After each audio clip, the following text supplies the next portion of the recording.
All right. So with regards to formulating our clinical question with the PICO-TT format, our patient population was neonates less than or equal to 34 weeks with a birth weight of less than 1,500 grams. They had to be receiving 100 mL per kilo per day of enteral feeds and consuming at least 75% of that as express breast milk. The intervention was fortifying the express breast milk with preterm formula and adding iron drop, calcium, phosphate, vitamin D3, as well as multivitamin syrup. The comparison was express breast milk fortified with HMF and additional vitamin D3. The addition of these micronutrients was done after a nutritional audit, just making sure that they were meeting the daily requirements for the infant. The outcome was the rate of in-hospital weight gain expressed as grams per kilo per day. This is a therapeutic intervention. And the type of study, it was an open-label, parallel group, non-inferiority, randomized control trial, and it was unblinded.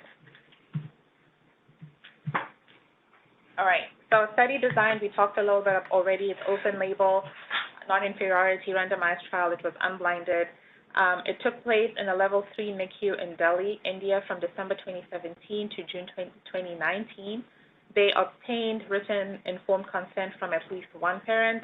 The study was approved by the Institute Ethics Committee, and the trial was registered with the Clinical Trial Registry of India, and the authors declared no financial gains or conflicts of interest.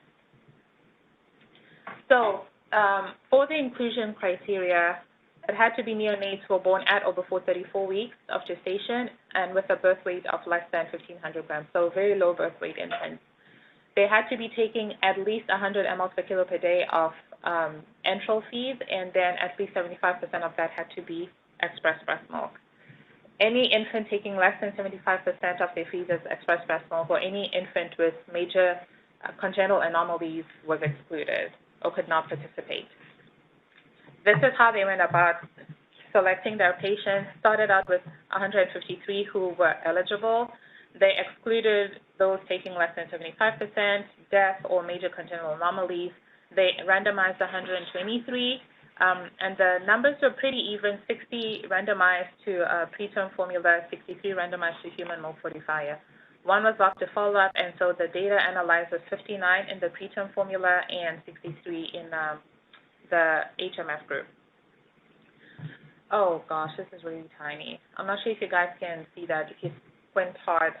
So this was the baseline characteristics. They were mostly similar. I just highlighted the gestational age and the birth weight, just highlighting how close or how similar those were. The one way I noticed there was sort of like a bigger difference was the male versus female. I'm not sure that's necessarily significant. I just highlighted that because that was the one that stood out as being a little more different than the others. So how did they go about randomizing? They randomly allocated neonates to receive either fortification with preterm formula or HMF. The randomization was done separately for the two different strata, so AGA infants and SGA neonates. The computer-generated random numbers with variable block sizes for each of the strata. The investigator who generated these random numbers did not participate in the enrollment of neonates or data collection. The allocation was concealed, and they achieved this by using serially numbered, opaque envelopes that were sealed, and these contained a slip of paper with the name of the allocation group. The residents responsible for this opened the envelopes at the time of enrollment only and randomly allocated the neonates to one of two groups. So the intervention, they described that they uniformly provided 180 mL per kilo per day of feeds to all neonates who enrolled in the study. For the PTF group, they used 1 gram of formula powder and added this to every 25 mL of express breast milk. The pharmacy essentially put the sachets together. They added iron drops, calcium, phosphate, vitamin D3, as well as multivitamin syrup after doing a nutritional audit to make sure that they were meeting the daily nutritional allowances for the different micronutrients. For the HMF group, they followed essentially the manufacturer's instructions. So it was 1 sachet added to 25 ml of express breast milk, and they only needed to add vitamin D3. No calcium or phos or additional iron was necessary. So this was an unblinded study. They were unable to blind the providers and other caregivers due to the fact that HMF looks different to preterm formula when it's added to breast milk. All right, so they did weekly nutrition and anthropometric audits as per the unit policy. If the calculated weight gain was less than 10 grams per kilo per day during the weekly audit, the neonates were assessed for any systemic causes of poor weight gain, such as anemia or late metabolic acidosis. If there was no systemic cause found, then they would increase the volume to 200 ml per kilo per day. And if the weight gain remained suboptimal for 2 consecutive weeks, then the intention was to cross the neonate over to the other fortifier. So what outcomes were they looking for? The primary outcome was the rate of in-hospital weight gain, measured as grams per kilo per day, from the day of randomization to the day of discharge or 40 weeks post-menstrual age. This is how it's described. Secondary outcomes were mortality, rate of increase in head circumference and length at discharge, feed intolerance, NEC stage 2 or more, IVH, metabolic bone disease, anemia requiring transfusion, late metabolic acidosis, EPD, and retinopathy of prematurity. Extrauterine growth restriction was also assessed at 40 weeks. How did they assess these outcomes? So the weekly weight gain in grams per kilo per day was calculated by dividing the absolute weight gain during the 7-day period by 7 and the midweek weight, so the average of day 1 and day 7. At the time of discharge or 40 weeks post-menstrual age, whichever was earlier, an average of the cumulative weekly weight gain was done to calculate the weight gain over the intervention period. They used a standard digital weighing machine with an accuracy of 1 gram for weighing the neonates. Length and head circumference were calculated as centimeters per week from fortification until discharge. And this is, again, for the weight they talked about from the time they were randomized, and here they talked about weight from fortification. Is that the same? It's unclear. Anyway, length and head circumference were measured by an infantometer and a non-stretchable tape, respectively.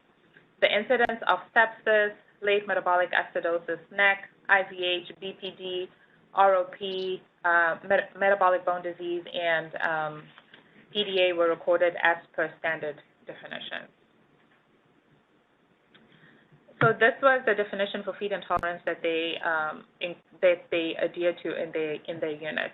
So at least 2 of the following: more than 1 vomit with altered milk, more than 2 centimeter increase in abdominal girth over the baseline in a 24-hour period, any pre-feed aspirate greater than 50% of the feed volume, and any bilious or blood-stained aspirate. So they followed these infants up until an average of 40 weeks, and then the weight, length, and head circumference were measured. They used the Fenton growth chart, which is just standard for preemies, for monitoring growth of the neonates during the hospital admission and at term-corrected age. So a little bit about non-inferiority trials. It's not meant to show superiority. It's just meant to show that your intervention or your diagnostic tool or treatment is not inferior to or worse than the gold standard. So the new treatment or the new intervention may have advantages that it's cheaper, it's more affordable, it has less side effects, and if it's not worse than the standard, it might be a reasonable alternative. So the null hypothesis is the one at the top where it says treatment X is worse than Y for a given condition by greater than delta, and this would be a superiority trial. The alternative hypothesis is the one at the bottom, which is what non-inferiority trials to prove, is that treatment X is not worse than treatment Y for a given condition by greater than delta, where delta is the non-inferiority margin. So for our study, the investigators decided on a non-inferiority margin or a delta of 2 grams per kilo per day. So when the lower bound of the 95% confidence interval was greater than -2 grams per kilo per day, preterm formula fortification was deemed non-inferior to the standard. Delta is based on clinical and statistical reasoning and also prior similar studies. All right, so results. This is a table showing the primary outcomes. In terms of in-hospital weight gain, preterm formula, the average was 15.7 grams per kilo per day with a standard deviation of 3.9. And for the HMF group, it was 16.3 grams per kilo per day with a standard deviation of 4. The mean difference, as you can see, is greater than -2 grams per kilo per day, with the lower limit of the 95% confidence interval being greater than -2. All right, so other secondary outcomes, again, I hope you can see this, mostly similar. So length and head circumference, mostly similar. There was a big difference in extrauterine growth restriction. So first of all, it's impressive in both groups, but certainly more impressive in the HMF group than in the preterm formula, just by looking at this table. There were more incidences of feeding intolerance in the HMF group by looking at this table, as well as next stage 2. Essentially, none in the preterm formula group and 3 in the human milk fortifier group. All right. The reason or the motivation behind the study was cost, because essentially they're trying to see if the preterm formula fortification might be a reasonable alternative in lower-income countries. So the cost of fortifying with preterm formula for 1 day for a neonate who's taking in 180 ml per kilo per day is 27 cents versus $4. And for the entire cohort, so the 63 babies in the HMF group, it cost them $8,000 plus, and for the 60 babies in the preterm formula fortification group, it cost $382. All right, so let's work our way through appraising this article. The internal validity. Was the assignment of patients to treatment randomized? I said yes. At least the way they described it, the randomization was done separately for the 2 strata, the AGA and SGA babies. The computer-generated random numbers with variable block sizes for each stratum, and the duty resident opened the concealed envelopes at the time of enrollment and randomly allocated the neonates to one of 2 groups. Did experimental and standard groups start with the same prognosis? So were they similar to begin with? Here I said maybe. So based off of the table shown, the baseline characteristics were mostly similar, but they did not clarify the degree of acuity of the patients enrolled in the 2 groups. We have no idea which babies were on CPAP, which babies were ventilated, which babies were better, which babies were sicker, and what were their comorbidities coming into the study. All right. Aside from the allocated treatment, were groups treated equally, i.e. was prognostic balance maintained? Here, again, I said maybe. So they ensured that everybody in the study, HMF, PTF, everybody was getting at least 180 ml per kilo per day. And then they added micronutrients based off of nutritional audits to make sure that they matched up in terms of the daily dietary allowance. However, they did not specify the caloric concentration. They made a comment later on in the article that there was not much difference in the energy content of the 2. What does that mean? Is not much difference equal, or is 2 calories, 22 versus 24? Is 1 gram of the preterm formula they use equal to 1 sachet of HMF? that's not specified anywhere in the study. All right, more on internal. Yeah, I know 1 gram. I'm doing this by my best estimate because unfortunately I got this late and this was my bedtime reading last night. But typically I use like 5 calories per gram of powder. That's you can almost be pretty comfortable using that. So from a calorie standpoint, I think we can safely assume that they were the same. They were the same. Okay. That I hope you guys all heard that. That was Lina, our NICU dietitian, who says that we can assume that they were the same. The caloric. The same calorie-wise. Yeah, calorie-wise. Yeah. Night and day. Were all patients who entered the trial accounted for? I said yes. This was actually pretty excellent. They only lost 1 to follow-up, which for non-inferiority trials, any loss to follow-up less than 20% is acceptable, and this was only 0.8% loss to follow-up. Did investigators analyze patients according to the treatment they received and to the group to which they were assigned? So did they do both per protocol versus intention to treat? So here they only needed to do per protocol analysis because there was no crossover. So I said yes. So if they weren't growing, they went through other groups. That was the intention, but nobody needed to. Yeah, nobody crossed over. Gotcha. Sorry. Were measures objective, and were patients and clinicians kept blind to which treatment was being received? So the primary outcome measure, which is weight, is pretty objective. However, they were unable to blind clinicians to the actual intervention due to the fact, again, that the physical characteristics of appearance is different. So external validity. Were the methods for performing the study described in sufficient detail to permit replication? I said mostly. Again, they did not specify the caloric concentration. Was it 22 calories? Was it 24 calories? Was it 27 calories that they fortified the breast milk to? Did not clarify which weight was used in the calculation for weight gain. So when they talked about the gain in grams per kilo per day, they talked about weight at randomization. And when they talked about measuring the length and head circumference, they talked about the measurements from fortification. So did they start fortification at the same time that they were randomized? It didn't look like it. I'm not sure that I could understand from the article that the infants were randomized and started fortification at the same time.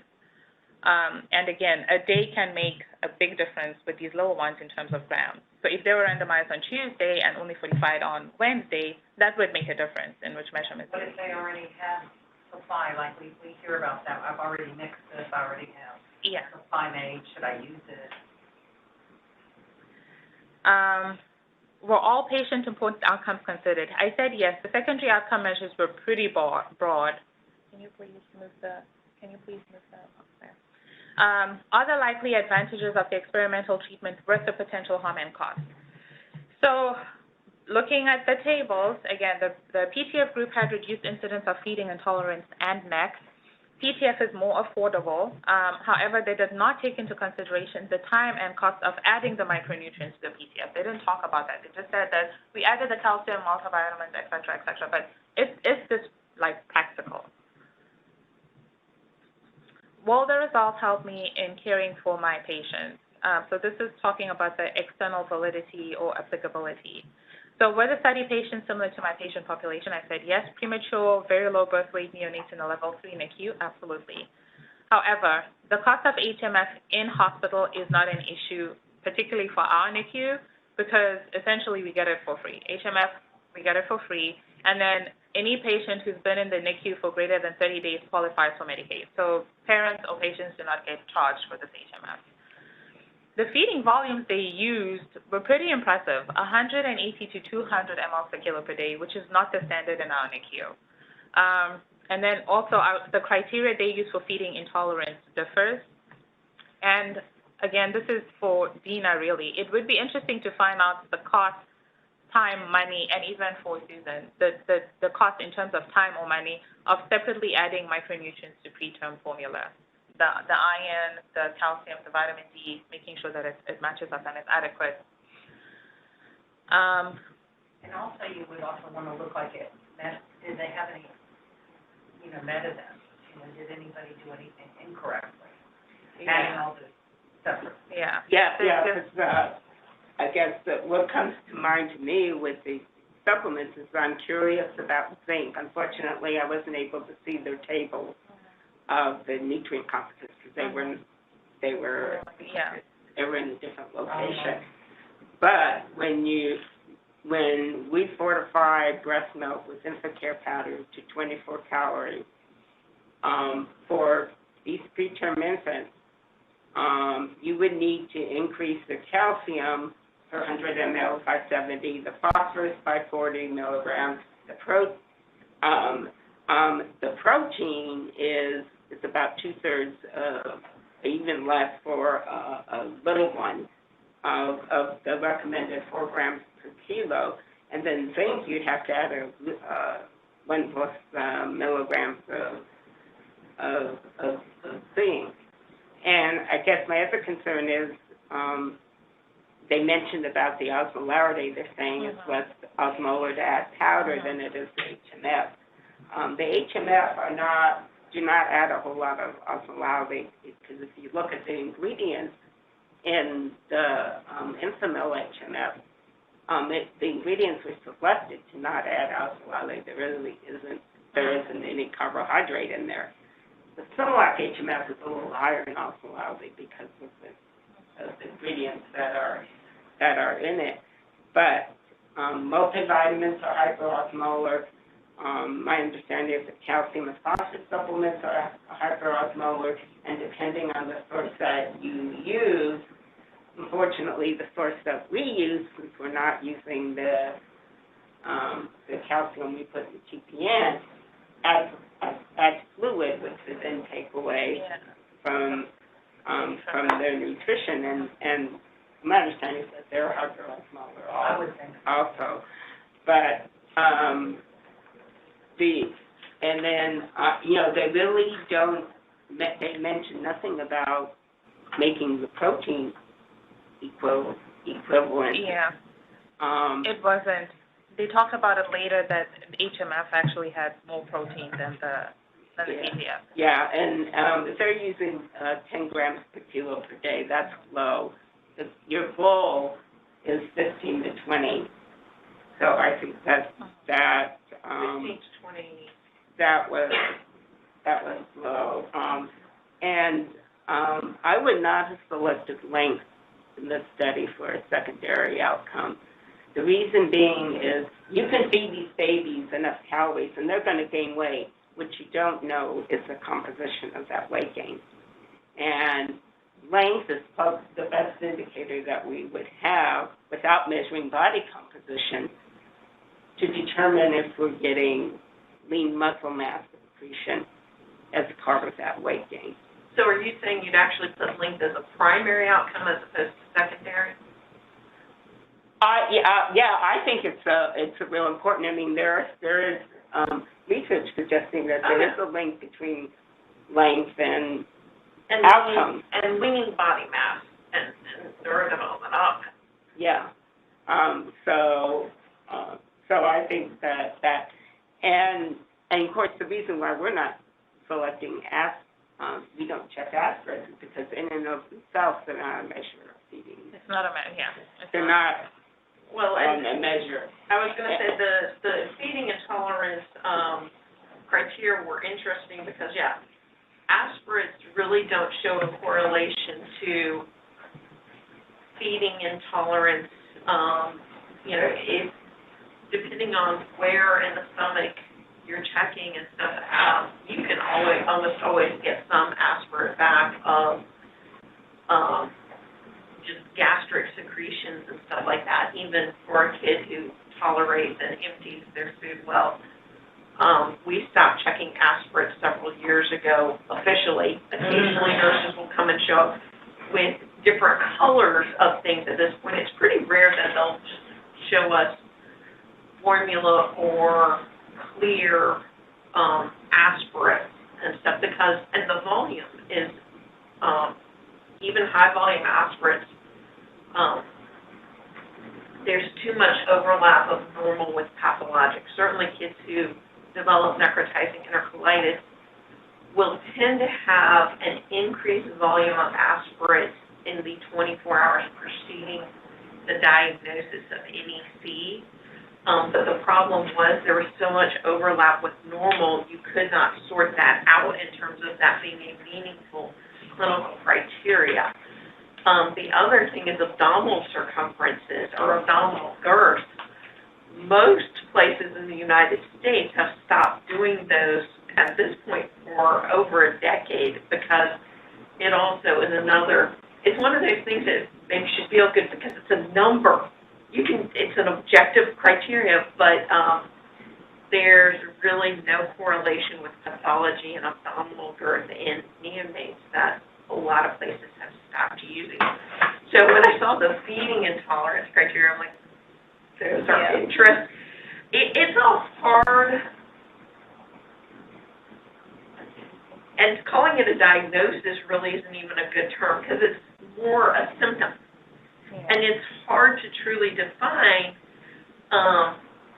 because even like vomiting, you have the happy spitters who throw up, gain weight, they're otherwise fine. They don't have any underlying... Happy spitters. They don't have any underlying pathology. And then you have the kids who, they don't spit a lot, but they clearly have symptomatic reflux in terms of, significant events associated with their reflux, failure to thrive, things like that. And you don't necessarily see it come out, but it's more like they chew their cud and stuff, and clearly are diagnosed with reflux. And reflux in and of itself is a challenging diagnosis. Again, we have these different studies we use to try to really define it well, but it is not a well-defined diagnosis. Yeah, because I think another thing to take into consideration if you're looking at one of these methods of fortification is you also want to take in consideration what are the longer term but I think we also need to keep in mind, that the term SBA is kind of a misnomer, really, from the standpoint that there are babies that are meant to be below the 10th percentile. That's just where they are, and I think you also got those first couple of months post-discharge are also a key period of catch-up growth. So that's a hard one. I would have been, I always like to look at what's the change in Z-score from birth to discharge. That's one of the things that I look at in our babies, but then that has to be subject to interpretation. I don't expect a baby born at greater than a 97th percentile to a diabetic mother to be there, to be at the 97th percentile when they go home. All right, thank you for that input. What are the results? So the study's findings suggest that PTF is non-inferior to commercial human milk fortifiers in terms of short-term weight gain until discharge from birth hospitalization, and was associated with less incidence of mortality, feeding intolerance, and MEC. However, some pitfalls or some areas where potentially there may have been some bias or just not enough information to come to an adequate conclusion. So again, unclear what was the caloric concentration of the fortified EBM. Overall, they did use pretty large volumes for feeds. I mean, these babies who weigh less than 1,500 grams were taking in 180 to 200 mLs per kilo per day of fortified express breast milk. That is pretty significant. Which that is a larger volume than we're used to. We tend to use on the lower side. We tend to like to keep the babies a little drier. But there are many NICUs that use 160, 170. There are NICUs that use that. And this sounds like a setup for spitting up. Did not clarify which weight was used as the reference in the calculation for the weight gain. Again, was it the birth weight? Was it the weight at randomization? Was that equal to the weight at the time of fortification? The addition of micronutrients to preterm formula separately may incur more in terms of time and cost. Like, can we get buy-in from the pharmacy to do this? They did not clarify the degree of acuity of the patients enrolled in the two studies. If you had sicker babies in the HMF group to start off with, of course they were going to gain weight slower or just, gain weight less effectively. And then it's unclear, this sort of leads into the next one, which it's unclear if the secondary outcomes were related to the fortification product versus just the natural history of complications related to being premature and very low birth weight. Just by looking at the table, it looks like the ones in the HMF group had worse secondary outcomes, but again, which came first? Was it the chicken or the egg? Were they just set up for that, initially? We have no idea what the comorbid conditions were at the start of the study. So this is where I open it up to everybody else for questions or comments. Well, and one of the kind of more interesting things about this study is kind of looking at a study from a resource-poor country to what would be considered a first-world or nutrient or resource-richer country, such as the United States. And I think that's one of the things where kind of they're looking at financial costing, the increased time when you're talking about resource-poor countries, usually, the cost of human time to make up the formulas to take that time costs significantly less than the resource time. And financial resources, and also looking at, QI stuff and, med safety things, I think those would be, in some of these places, you're not going to have as robust because I think monitoring and reporting of potential errors that can occur. Yeah, and I think actually, that measuring that small amounts of powder is subject to error. But I wanted to make sure, I shouldn't be interrupting you, Karen, but I also wanted to mention that powders are non-sterile. They're not recommended by the FDA or the WHO for use in NICUs unless there's absolutely no alternative. And so I think that's another issue, and that although that may not be a big concern for us, I think it should be. And I think, given the meticulous care that we give to NEC and Class B, and, that you would want that same care downstairs in the cafeteria when you go to eat, knowing that those practices are in place.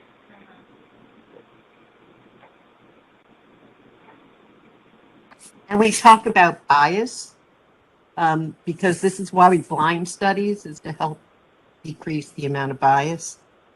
And in this case, since everybody knew what the babies were on, I think it would be much, and we know that necrotizing enterocolitis is not always a slam dunk diagnosis, so you have to question, was NEC more commonly diagnosed in the HMF because of bias? Was intolerance diagnosed more, without a spit or an emesis? And there's potential for a lot of bias here. Yes, I agree. There's potential for a lot of bias. She says because the providers of caregivers knew who was getting HMF and who was getting PTF. So would you call a spit an emesis if it was HMF because you know it is HMF? It's like, oh, you had a little spit. Well, I'm going to, qualify this as feeding intolerance. And the fact that NEC itself is never clear-cut NEC versus not, and are you more likely to say, I'm unsure, but I'll call it NEC because it's HMF? Because I think we use diagnose an awful lot of babies with possible milk protein allergy compared to what the rate of milk protein allergy is in infants. calculated it out that a little while ago, and that seems to be the most often the reason why they're taken off of HMF, because we're suspecting a milk protein allergy. One of the things about, I mean, you could potentially align this to the care team by having like a formula tech mix it so they would know what they mixed, but then once you deliver it to the bedside, it would not be, once it's mixed, it's not obvious which is which. There may be subtle differences, but you really have to look at the closely, and even with, because even, you know, sometimes with different things, the nurses can tell us, like, oh, it's thicker, it's runnier, or something like that. Smells different. But that's a lot more subtle. And so if you had it mixed, and basically your final product was delivered to the bedside, and the person who did the mixing was not part of the care team. So, you know, that adds more personnel and the cost of more personnel to the study. But it is possible to blind this study, at least to the care providing team. And so you can get more creative about blinding studies than they did. All right. Anybody else online with any questions or comments?